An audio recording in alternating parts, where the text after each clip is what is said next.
Dr. Kurt Brandow, one of the most highly regarded cosmetic surgeons in the world. He joins us from his office in Bala Cynwyd, Pennsylvania. So let's talk about it, Dr. Brandow. Even if the ban was lifted and silicone breast implants were to come back, would you go there as a surgeon?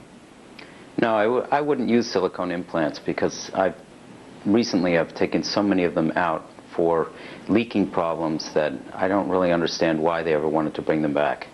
Are they better as far as how they look, how they feel? Is there an advantage to that over saline? Well, they certainly have much higher incidence of complication rates. I think where most people like to use them are when they use very big implants. Californians and the Texans like the real big implants, and I actually have an example of one. Yeah, let's see. Talk me through what you have here. Is this one of the old ones? This is one of the current saline implants. The ones which are FDA approved and we use a lot. And when you have the larger implants, you can see how it sort of ripples at the edge. Right. And when they're silicone, they're more solid. They don't have as many problems.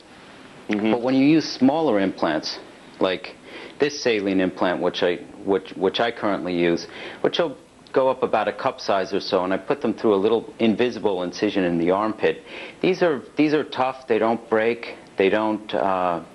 They're very durable, and they don't have the problems that the silicone does. It's the large implants that a lot of doctors are putting in, and the Californians again, who like that fuller look, and they don't have this complication of rippling, which happens with the saline.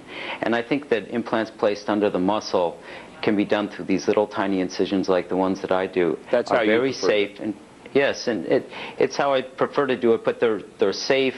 They don't have a leak problem. The silicone implants leak through the capsule, like a very fine leak of the silicone. Well, let me challenge you a little bit on this, because there has been a lot of debate about whether there's a cause and effect for leaks of the silicone breast implants causing some of the problems with immune systems of women and cancer in some cases, because scientifically there has not been a study that said this has caused that. And certainly there's a lot of money pressures by the manufacturers who say this is safe. Still, is it your opinion that you just don't want to go there, you don't want to borrow trouble?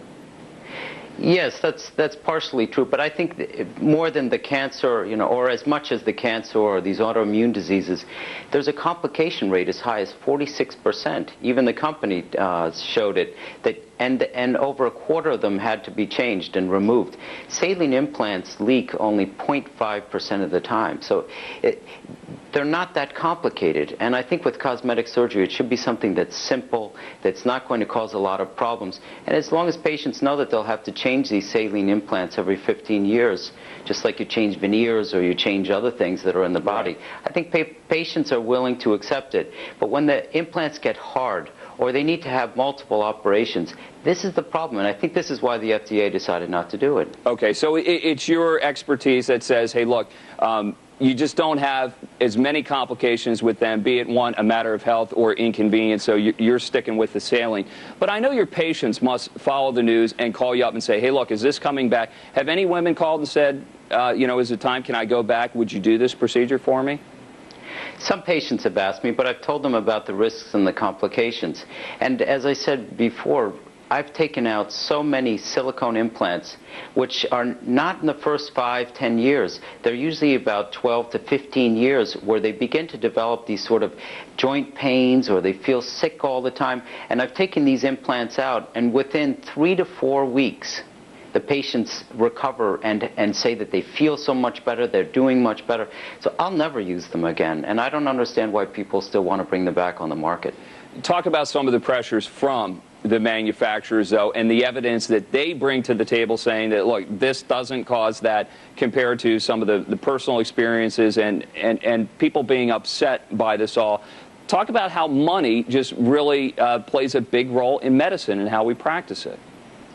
Well, when you talk about this type of a procedure, they're paid up front, the implant companies, and I think that there is a lot of pressure to try and bring back the silicone implants because of the rippling effect from the very large ones. But I think it's unrealistic for people to do it.